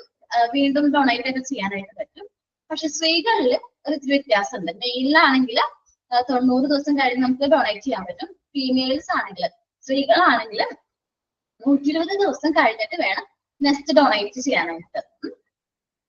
ഇനി നിങ്ങൾക്ക് അറിയാവുന്ന ബ്ലഡിലെ കമ്പോണൻസ് എന്തൊക്കെയാണ്? ബ്ലഡിലെ കമ്പോണൻസ് ഉണ്ടെന്ന് പറഞ്ഞു. നമ്മൾ കമ്പോണൻസ് സെപ്പറേറ്റ് ചെയ്താണ് ബ്ലഡ് എന്ത് ചെയ്യണത്? സൂക്ഷിച്ചു വെക്കുന്നത്. WBC ഉണ്ട്, okay, white blood cells. RBC ഉണ്ട്, റെഡ് ബ്ലഡ് സെൽസ്. പ്ലേറ്റ്ലെറ്റ്സ് ഇല്ലേ, പ്ലാസ്മ ഉണ്ട്. ഓക്കെ, 4 കമ്പോണൻസ് ആയി. ഏതൊക്കെയാണ്? WBC, RBC, platelets, plasma. Okay, components ഒക്കെ ഏകദേശം എല്ലാവർക്കും അറിയാവുന്നതാണ്. അപ്പൊ 4 കമ്പോണൻസ് ഉണ്ട്. ഏകദേശം ധാരണ വന്നല്ലോ. നമ്മൾ ഈ കമ്പോണൻസ് ഒരു പേഷ്യന്റ് കയ്യിൽ നിന്ന് ബ്ലഡ് കളക്ട് ചെയ്തിട്ട് ഈ കമ്പോണൻസ് സെപ്പറേറ്റ് ചെയ്തിട്ടാണ് എവിടെ സൂക്ഷിക്കുന്നത്? ബ്ലഡ് ബാങ്കിൽ സൂക്ഷിക്കുന്നത്. ഈ കമ്പോണൻസിന് സെപ്പറേറ്റ് ആയിട്ട് റിക്വസ്റ്റ് വരികയാണെങ്കിൽ നമ്മൾ ഈ കമ്പോണൻസ് എന്ത് ചെയ്യും? അവർക്ക് ട്രാൻസ്ഫർ ചെയ്യും. ഇത്രയും കാര്യങ്ങളാണ് ജനറൽ ആയിട്ടുള്ള കാര്യങ്ങളും കുറച്ച് നമ്മൾ നോക്കി. ഓക്കെ, ഇനി ഇൻട്രൊഡക്ഷൻ അതേപോലെ തന്നെ മെയിൻ ഫങ്ഷൻസ് മനസ്സിലായ എല്ലാവർക്കും? ഒന്ന് റെസ്പോണ്ട് ചെയ്യണോട്ടെ. കാരണം എനിക്ക് നെക്സ്റ്റ് ക്ലാസ് എടുക്കണമെങ്കിൽ നിങ്ങൾ ഒന്ന് റെസ്പോണ്ട്, ക്ലിയർ ആണെങ്കിലും ഒന്ന് റെസ്പോണ്ട് ചെയ്യും. അതല്ല, ഓക്കെ, നമുക്ക് ഒരുപാട് ഡീറ്റെയിൽഡ് ആയിട്ട് പഠിക്കാനില്ലാത്തതുകൊണ്ടാണ്. ഡീറ്റെയിൽഡ് ആയിട്ട് പഠിക്കേണ്ടതാണെങ്കിൽ ഞാൻ അങ്ങനെ പറഞ്ഞു തരാം. സെപ്പറേറ്റ് ആയിട്ട് ഇത് നോട്ട് ചെയ്യണം. ഇപ്പൊ അത് ഞാൻ കറക്റ്റ് ആയിട്ട് പറഞ്ഞു തരാം. ഓക്കെ, നമുക്ക് ക്വസ്റ്റ്യൻ ഒക്കെ ചോദിക്കാൻ ഏരിയ ആണെങ്കിൽ ക്ലിയർ ആയിട്ട് പറഞ്ഞു തരാം. ഇനി നമ്മൾ പ്ലേസ് ആണ്. എവിടെയായിരിക്കണം ഈ ബ്ലഡ് ബാങ്ക് എവിടെ ആണ് ബ്ലഡ് ബാങ്ക് സിറ്റുവേറ്റ് ചെയ്യേണ്ടത് എന്നുള്ള പ്ലേസ് ആണ് നമ്മൾ ഇങ്ങനെ നോക്കണത് കേട്ടോ. ബ്ലഡ് ബാങ്ക് കുറച്ചും കൂടി ഗ്രൗണ്ട് ഫ്ലോറിലായിരിക്കണം ബ്ലഡ് ബാങ്ക്സ് സാധാരണയായിട്ട് എന്ത് ചെയ്യുന്നത്? സിറ്റുവേറ്റ് ചെയ്യുന്നത്. എല്ലാവർക്കും വിസിബിൾ ആയിരിക്കണം. പെട്ടെന്ന് അക്സസ് ചെയ്യാൻ പറ്റുന്ന ഒരു ഏരിയയിലായിരിക്കണം ബ്ലഡ് ബാങ്ക് എന്ത് ചെയ്യുന്നത്? സിറ്റുവേറ്റ് ചെയ്യേണ്ടത്. ഫസ്റ്റ് പറഞ്ഞു സാധാരണ ഗ്രൗണ്ട് ഫ്ലോറിലായിരിക്കണം. ഈസി വിസിബിലിറ്റി ഉണ്ടാവണം. അതേപോലെ തന്നെ നമ്മള് എമർജൻസി ഡിപ്പാർട്ട്മെന്റിനെയും അതേപോലെ എന്താണ് OT കോംപ്ലക്സ് എന്ന് പറഞ്ഞാല് ഓപ്പറേഷൻ തിയേറ്റർ കോംപ്ലക്സ് ആണ് കേട്ടോ.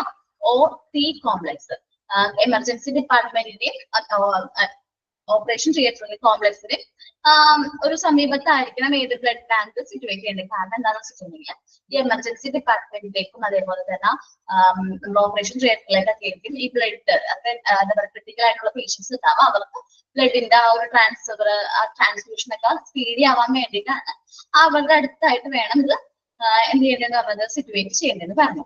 ഇനി ഒരു ഡിസ്ട്രിക്ട് എൻട്രി വേണം, ഒരു സെപ്പറേറ്റ് ഒരു എൻട്രി വേണം. നമ്മൾ ഈ ബ്ലഡ് ബാങ്കിലേക്ക് ഒരു സെപ്പറേറ്റ് എൻട്രി വേണം.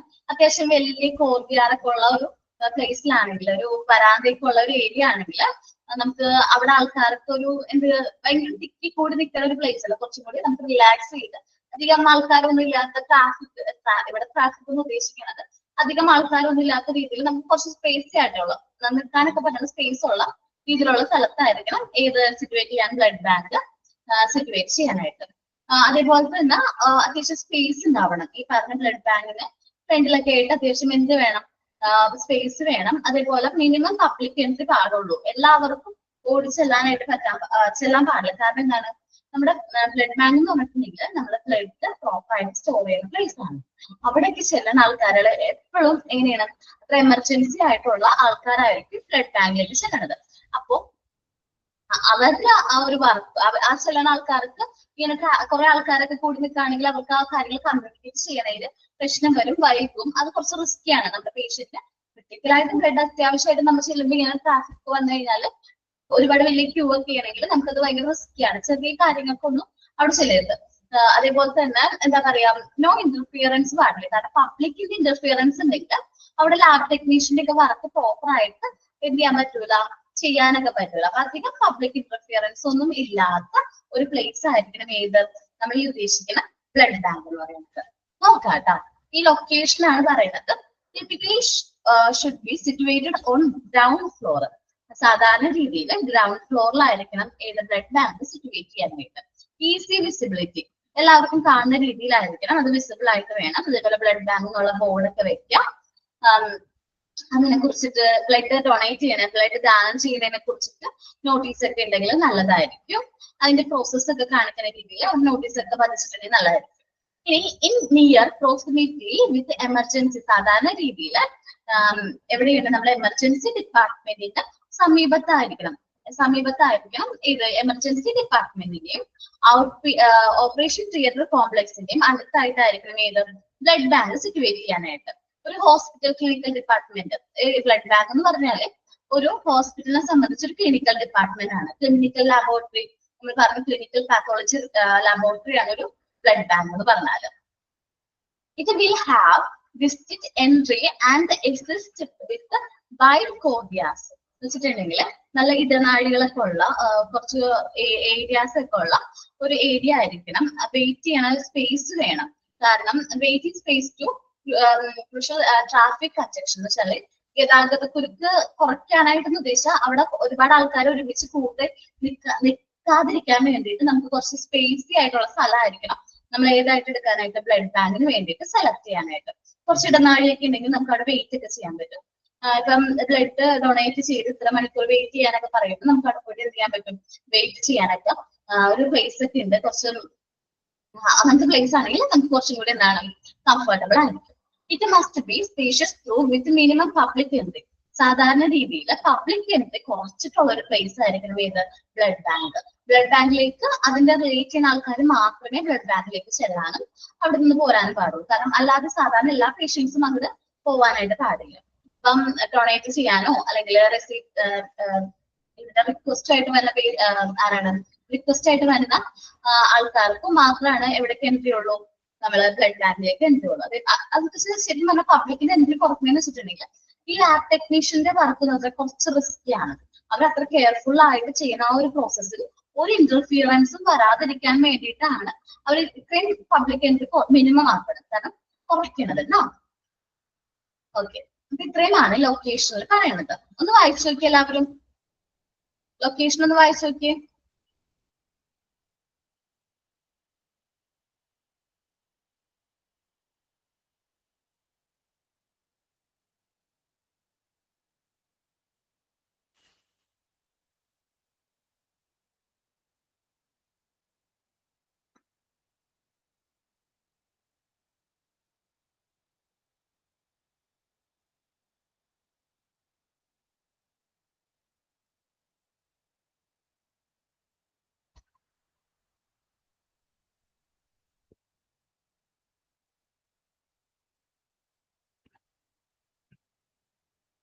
വായിച്ചല്ലോ, വേറെ കുഴപ്പമൊന്നുമില്ലല്ലോ. ആ ഒരു ലൊക്കേഷൻ എങ്ങനെയായിരിക്കണം, വിസിബിലിറ്റി ഉണ്ടാവണം, ഗ്രൗണ്ട് ഫ്ലോറിലായിരിക്കണം, എമർജൻസി ഡിപ്പാർട്ട്മെന്റിന്റെയും ഓട്ടി കോംപ്ലക്സിന്റെയും അടുത്ത് തന്നെ ആയിരിക്കണം. പിന്നെ നമുക്ക് കുറച്ച് ഇടനാഴികളും റെസ്റ്റ് ചെയ്യാനുള്ള പ്ലേസും വേണം. അതേപോലെ തന്നെ എന്താണ് മിനിമം പബ്ലിക് എൻട്രി പാടുള്ളൂ. ഇത്രയുമാണ് ഇവിടെ തന്നെ കേട്ടാ. ഓക്കെ, അപ്പൊ മനസ്സിലായല്ലോ? മനസ്സിലായോ? ഇല്ലാന്ന് വെച്ചിട്ടുണ്ട് നിമിഷ. ക്ലിയർ ആണോ? ഓക്കെ,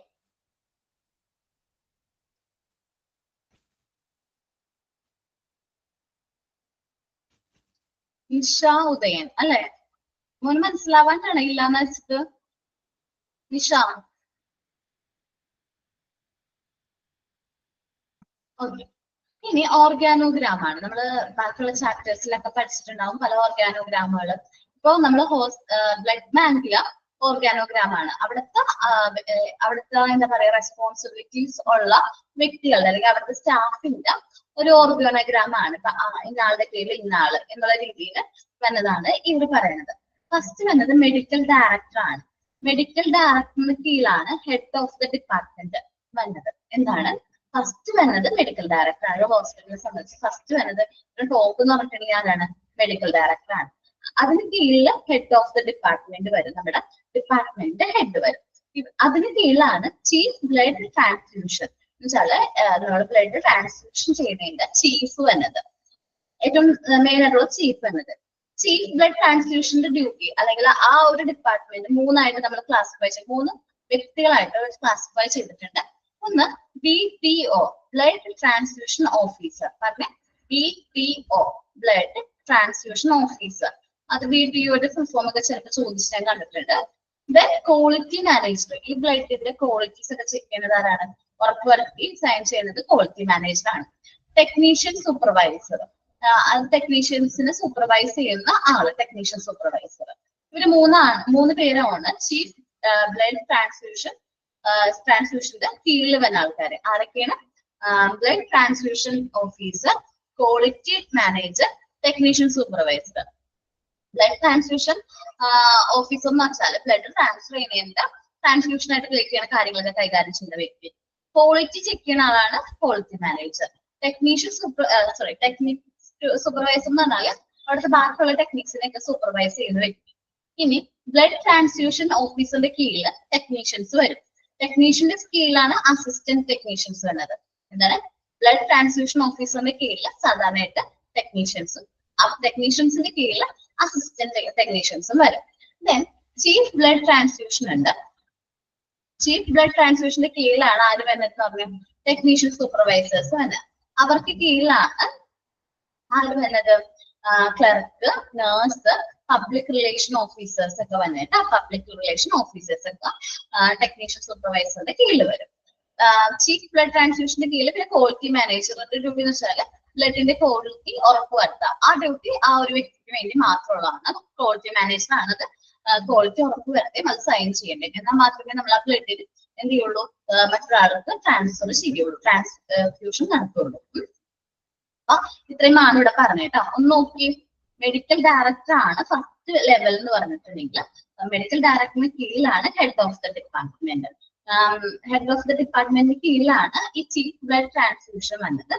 മൂന്നായിട്ട് ക്ലാസിഫൈ ചെയ്തിട്ട് മൂന്ന് ആൾക്കാരായിട്ട് പറയുന്നുണ്ട്. അതിൽ തന്നെ മൂന്ന് ഫങ്ഷൻസ് പെർഫോം ചെയ്യുന്നത്. First blood transfusion officer perform ചെയ്യുന്നത്, പിന്നെ quality manager, technician supervisor. Blood transfusion officer ടെക്നീഷ്യൻസിനെയും അസിസ്റ്റന്റ് ടെക്നീഷ്യനെയും എന്ത് ചെയ്യും? സൂപ്പർവൈസ് ചെയ്യും. ബ്ലഡ് ക്വാളിറ്റി മാനേജർ എന്ന് വെച്ചിട്ടുണ്ടെങ്കിൽ നമ്മൾ ഈ ട്രാൻസ്ഫർ ചെയ്യുന്ന ബ്ലഡ് അല്ലെങ്കിൽ കളക്ട് ചെയ്യുന്ന ബ്ലഡിന്റെ ക്വാളിറ്റീസ് ഉറപ്പുവരുത്തുന്ന ആരാണ്? ക്വാളിറ്റി മാനേജർ ആണ്. ചീഫ് ബ്ലഡ് ട്രാൻസ്ഫ്യൂഷൻ വീണ്ടും ക്ലാസിഫൈ ചെയ്തതാണ് ടെക്നീഷ്യൻ സൂപ്പർവൈസേഴ്സ് ആണ്. ഈ ടെക്നീഷ്യൻ സൂപ്പർവൈസേഴ്സ് ആണ് ഹോസ്പിറ്റലിലെ ബാക്കിയുള്ള ആ ഡിപ്പാർട്ട്മെന്റിലുള്ള ക്ലർക്സിനെയും നേഴ്സിനെയും PROs എന്ന് വെച്ചാൽ പബ്ലിക് റിലേഷൻ ഓഫീസേഴ്സിനെയും എന്ത് ചെയ്യണത്? ഹാൻഡിൽ ചെയ്യണേ കേട്ടോ. ഒന്ന് വായിച്ചു നോക്കിയേ. ഈ ഓർഗാനോഗ്രാം ഒന്ന് വായിച്ചു നോക്കിയേ.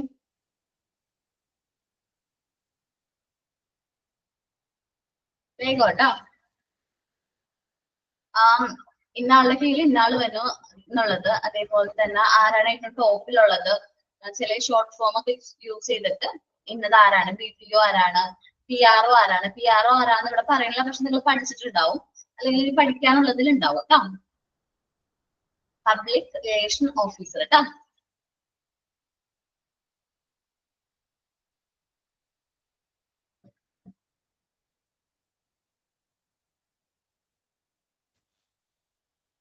Blood transfusion officer blood transfer ചെയ്യുന്ന റിലേറ്റ് ചെയ്യുന്ന കാര്യങ്ങളൊക്കെ കൈകാര്യം ചെയ്യുന്ന ഓഫീസറാണ് ബ്ലഡ് ട്രാൻസ്ഫ്യൂഷൻ ഓഫീസർ എന്ന് പറയുന്നത്.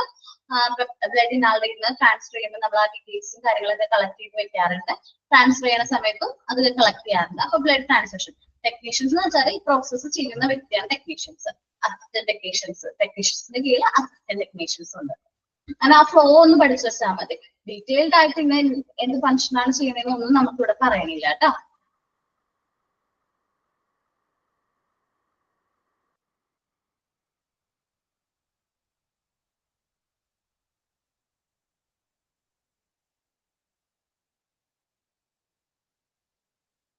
നോക്കി എല്ലാവരും.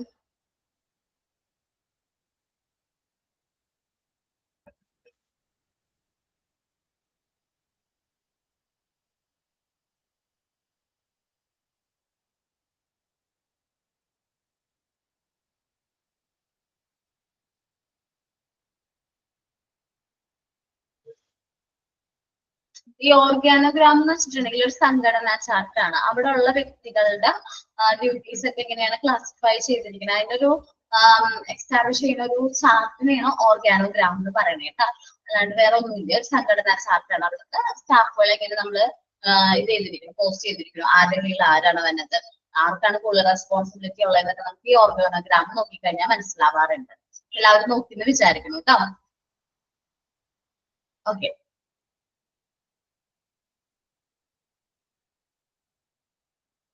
നോക്കാം കേട്ടോ. ഇനി ഞാൻ പറഞ്ഞു ബ്ലഡ് ബാങ്കിൽ നമ്മൾ ഒരുപാട് ടെസ്റ്റ് ഒക്കെ ചെയ്യാറുണ്ടെന്ന് പറഞ്ഞു. അപ്പൊ എന്തൊക്കെ ടെസ്റ്റ് ആണ് ബ്ലഡ് ബാങ്കിൽ ചെയ്യണത്? ആദ്യം വന്നത് ഗ്രൂപ്പിംഗ് ആണ്. ഏത് ഗ്രൂപ്പിൽ പെട്ട ബ്ലഡ് ആണ് നമ്മൾ എന്ത് ചെയ്യണത്, സെലക്ട് ചെയ്യണേന്നുള്ള കാര്യം എന്ത് ചെയ്യും, നമ്മൾ ഓർഗാനോഗ്രാമില് എന്ത് ചെയ്യാറുണ്ട്, സോറി ബ്ലഡ് ബാങ്കുകൾ ചെയ്യാറുണ്ട്. എന്താണ് ഫസ്റ്റ് ടൈപ്പ്, ഏത് ബ്ലഡ് ഗ്രൂപ്പ് ആണ്, ഏത് ബ്ലഡ് ടൈപ്പ് ആണുള്ളത് കണക്കാക്കും. നമുക്ക് കോമൺ ആയിട്ട് എത്ര ബ്ലഡ് ടൈപ്പ് ഉണ്ട്, അല്ലെങ്കിൽ എത്ര ബ്ലഡ് ഗ്രൂപ്പ് ഉണ്ട്? ഗ്രൂപ്പുകളാണ് കേട്ടോ. ശരിക്കും ഗ്രൂപ്പുകൾ 4 എണ്ണമാണ് ഉള്ളത്. നമ്മള് 4 എണ്ണമാണ്. ഓക്കെ, ഏതൊക്കെയാണ് group? A, B, A, B, O. ഏതൊക്കെയാണ്?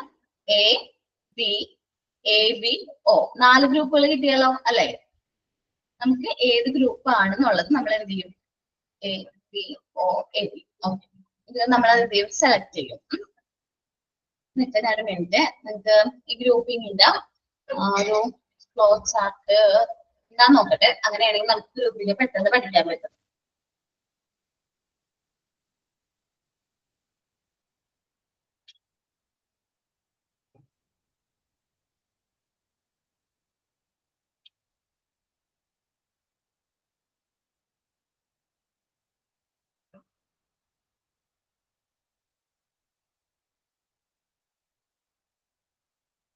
ഓക്കെ, അപ്പൊ നമ്മൾ ഈ കാണുന്നത് ഏതൊക്കെയാണ്? Blood group A, blood group B, blood group A, B, O.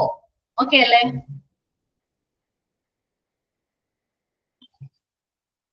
ഇതില് നമ്മൾ ബ്ലഡ് ഗ്രൂപ്പുകൾ ക്ലാസിഫൈ ചെയ്തിരിക്കുന്നത് ഏതൊക്കെയായിട്ടാണ്? A, B, A, B, O ആയിട്ടാണ് ക്ലാസിഫൈ ചെയ്തിരിക്കുന്നത്. നമ്മള് ഈ എ ബി ആണോ അല്ലെങ്കിൽ എ ആണോ എന്നൊക്കെ നമ്മൾ മനസ്സിലാക്കുന്നതെന്ന് വെച്ചിട്ടുണ്ടെങ്കിൽ ആന്റിജനും ആന്റിബോഡീസും കണക്കിലെടുത്തിട്ടാണ്. മെയിൻ ആയിട്ട് ആന്റിജൻ നോക്കിയിട്ടാണ് നമ്മൾ ഏതാണോ ഗ്രൂപ്പ് എന്ന് എന്ത് ചെയ്യണത്, ഐഡന്റിഫൈ ചെയ്യണത്. ആന്റിജൻ എന്ന് വെച്ചിട്ടുണ്ടെങ്കിൽ പ്രതിരോധ പ്രക്രിയകളെ പ്രചോദിപ്പിക്കുന്ന ഒരു രാസവസ്തുവാണ് എന്ത്, ആന്റിജൻ എന്ന് പറയുന്നത്. ഒന്ന് എഴുതിയെടുക്കാനായിട്ട് എല്ലാവർക്കും കുഴപ്പമുണ്ടോ? എഴുതിയെടുക്കോ? ഞാൻ പറയണ ഇംഗ്ലീഷിൽ പറഞ്ഞുതരാം, അതൊന്ന് എഴുതിയെടുക്കണം കേട്ടോ. ഞാൻ ടൈപ്പും ചെയ്തയക്കാവേ. ആന്റിജൻ ഈ ആന്റിജൻ നോക്കിയിട്ടാണ് നമ്മൾ ബ്ലഡ് ഏത് ഗ്രൂപ്പ് ആണെന്നുള്ളത് കണക്കാക്കുന്നത് കേട്ടോ. ആന്റിജൻ എല്ലാവരും എഴുതിയെടുക്കുക കേട്ടോ. ആ ബുക്കിന്റെ ബാക്ക് സൈഡിലായിട്ടോ എങ്ങനെയായാലും ഒന്ന് എഴുതിയെടുത്ത് വെക്കുക കേട്ടോ. Antigen is a substance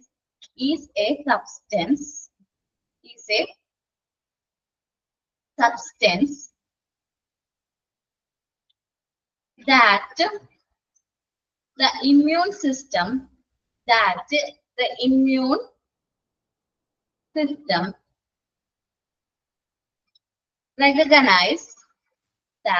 immune system recognize and response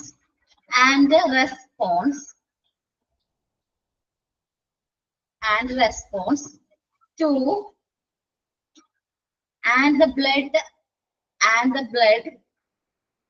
response. നമ്മുടെ ഇമ്മ്യൂൺ സിസ്റ്റം, നമ്മളെ രോഗപ്രതിരോധ പ്രതികരണങ്ങളെ പ്രചോദിപ്പിക്കുന്ന ഒരു രാസവസ്തുവാണ് ഇത് ആന്റിജൻ എന്ന് പറയുന്നത്. റെസ്പോൺസ് ആൻഡ് സാധാരണ രീതിയിൽ ബ്ലഡ് ആന്റിജൻ എന്ന് പറഞ്ഞിട്ടുണ്ടെങ്കിൽ ബ്ലഡ് ആന്റിജൻ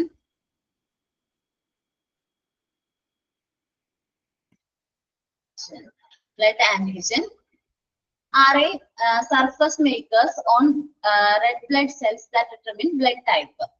ഈ നമ്മളെ ബ്ലഡ് ആന്റിജൻ എന്ന് പറഞ്ഞിട്ടുണ്ടെങ്കിൽ ബ്ലഡിന്റെ ഏതാണ് ബ്ലഡ് ടൈപ്പ് ഏതാണെന്ന് റെക്കഗ്നൈസ് ചെയ്യുന്ന ആ ഒരു സബ്സ്റ്റൻസിനെയാണ് നമ്മൾ എന്ത് പറയുന്നത്, ബ്ലഡ് ആന്റിജൻ എന്ന് പറയുന്നത് കേട്ടോ. ഞാൻ അയക്കാം. Blood antigen R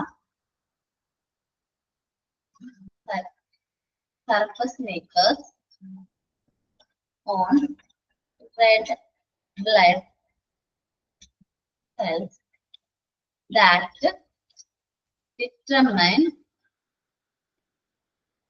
blood type. നമ്മളുടെ ബ്ലഡ് ഏത് ടൈപ്പ് ആണെന്ന് ഡിറ്റർമിൻ ചെയ്യുന്ന ആ ഒരു എന്താ പറയാ സബ്സ്റ്റൻസ് അല്ലെങ്കിൽ ആ ഒരു സർഫസ് മേക്കറിനെയാണ് നമ്മൾ എന്ത് പറയണത്, ആന്റിജൻ എന്ന് പറയുന്നത്.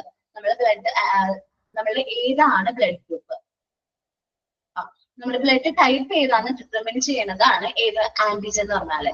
ആന്റിജന്റെ പ്രസൻസ് നോക്കിയിട്ടാണ് നമ്മൾ എന്ത് ചെയ്യണത്, ബ്ലഡ് ടൈപ്പ് ഐഡന്റിഫൈ ചെയ്യുന്നത്. എല്ലാവർക്കും ആന്റിജൻ എന്താണെന്ന് മനസ്സിലായോ? ആന്റിജൻ എന്ന് പറഞ്ഞിട്ടുണ്ടെങ്കിൽ ബ്ലഡിന്റെ ടൈപ്പ് ഏതാണെന്ന് നമ്മൾ കണക്കാക്കാൻ വേണ്ടിയുള്ള ഒരു സബ്സ്റ്റൻസ് ആണ് എന്ത്, ബ്ലഡ് ആന്റിജൻ എന്ന് പറഞ്ഞാല്. ഓക്കെ ആണോ? ബ്ലഡ് ടൈപ്പ് മനസ്സിലാക്കാൻ വേണ്ടിയിട്ടുള്ളൊരു രാസവസ്തു. ഓക്കെ ആണെങ്കിൽ ഒന്ന് മെസ്സേജ് അയക്കോ.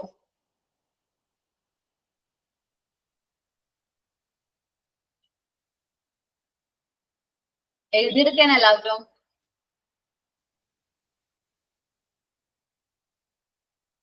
ഓക്കെ, കഴിഞ്ഞില്ല, എഴുതി കഴിഞ്ഞോ? ഓക്കെ. അപ്പൊ ആന്റിജൻ എന്ന് പറഞ്ഞിട്ടുണ്ടെങ്കിൽ നമ്മുടെ ബ്ലഡിന്റെ ടൈപ്പ് ഡിറ്റർമിൻ ചെയ്യുന്ന ആ ഒരു സബ്സ്റ്റൻസിനെയാണ് നമ്മൾ എന്ത് പറയണത്, ആന്റിജൻ എന്ന് പറയണത്. അപ്പൊ ആന്റിബോഡി എന്താണ്, അതിന് ഓപ്പോസിറ്റ്. അപ്പൊ ആന്റിബോഡി എന്ന് വെച്ചിട്ടുണ്ടെങ്കിൽ ആന്റിജൻ ഓപ്പോസിറ്റ് ആണ്. ആൻഡ് ആന്റിബോഡി നെക്സ്റ്റ് ആണ്. And antibody is a protein is a protein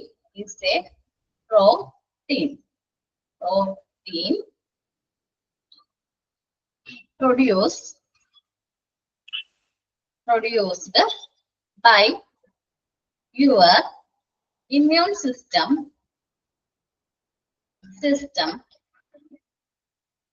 to attack and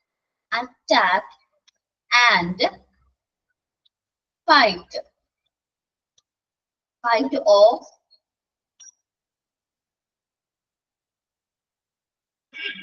ഈ ആന്റിജൻസിനെ പുറത്തുനിന്നുള്ള സെയിം ആന്റിജൻ അല്ല, അവരുടെ ആന്റിജൻസ് അല്ല, മറ്റുള്ള എന്ത് ആന്റിജൻസിനെ അറ്റാക്ക് ചെയ്യാൻ വേണ്ടിയിട്ടാണ് എന്ത് ഈ ആന്റിബോഡീസ് ഉള്ളത്. ആന്റിജൻസിനെ എന്ത് ചെയ്യാനായിട്ട്, അറ്റാക്ക് ചെയ്യാൻ വേണ്ടിയിട്ടാണ് ഇതുള്ളത്, ആന്റിബോഡീസ് ഉള്ളത്. ഞാൻ പറയുമ്പോൾ നിങ്ങൾക്ക് മനസ്സിലാവും കേട്ടോ. നമ്മൾ ആ ഗ്രൂപ്പ് പറയുമ്പോൾ കുറച്ചും കൂടി ക്ലിയർ ആവും. An antibody is a protein produced by your immune system to attack and fight off these antigens. മറ്റ് ആന്റിജൻസിനെ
അത് ടെക്നിക്കൽ ഇഷ്യൂ ആയിരുന്നു. ക്യാമറ ഓഫ് ആയി പോയതാണ് കേട്ടോ. അപ്പൊ കേൾക്കാൻ പറ്റുന്നുണ്ടോ? അത് എക്സ്പ്ലെയിൻ ചെയ്യാം. രണ്ട് കാര്യം എഴുതിയെടുത്തിട്ടുണ്ടല്ലോ അല്ലെ?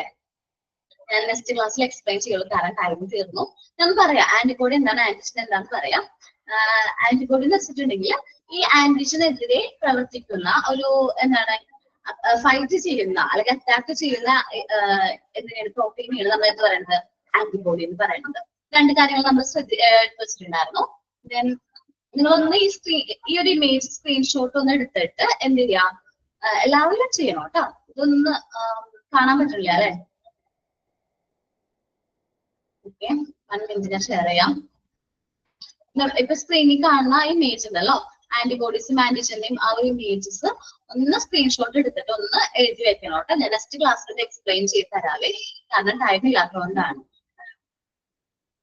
ഓക്കെ, അപ്പൊ ഒന്ന് സ്ക്രീൻഷോട്ട് എടുത്ത് എല്ലാവരും ചെയ്തോ? അങ്ങനെ സ്ക്രീൻഷോട്ട് എടുത്തിട്ടുണ്ടോ?